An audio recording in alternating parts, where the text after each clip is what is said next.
हाय, आज दिवसाची सुरुवात ना थोडंसं कोमट पाणी पिऊन केली आणि आज जरा बाहेर जायचं होतं ना, त्यासाठी घरातली पटपट कामे आवरून घेतली.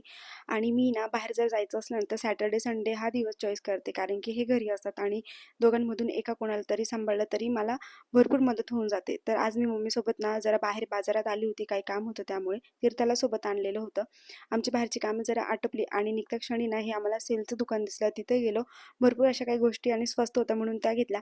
हा गल्ला आहे ना ती अंश तीर्थाचा आहे. जसं की त्यांना ज्याने कोणी पैसे दिले ना, तर मी त्यामध्ये सेव्ह करते. तिथून आल्यानंतर ना बाकीचे काही कामं होते ते आवरून घेतली आणि तुमच्यासोबत ना शेअर करते की मी काय काय गोष्टी आणल्या होत्या आणि इतक्या स्वस्त होत्या ना, तर मला जे वाटलं ना ते सगळे उचलायचंच काम केलं. आता हे ना मेजरमेंट आहे, जसं की आपण काही रेसिपी वगैरे बनवतो ना त्यासाठी.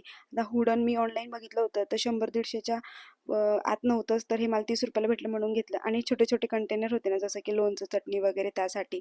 आणि हे जे काही हेअर एक्सेसरीज होते ना, ह्या पण मला 30-30 रुपयाला भेटल्या. आणि बघा ना तुम्ही, किती छान ब्राउच आहे म्हणून मी 2 घेतले. हे आय कार्ड वगैरे ठेवण्यासाठी त्याला सेफ्टी आहे. हे इरेझर होते, आता तरी आमच्या काही कामाचे नाही, पण नंतर आम्हाला कामात येतील म्हणून. एक किचन पण घेतलं आणि छान मला हा सेट आवडला. हा मला 100 रुपयामध्ये भेट. तर जे कोणी आपल्या पेजला फॉलो केलं नसेल तर फॉलो करा. पुन्हा भेटूया. बाय.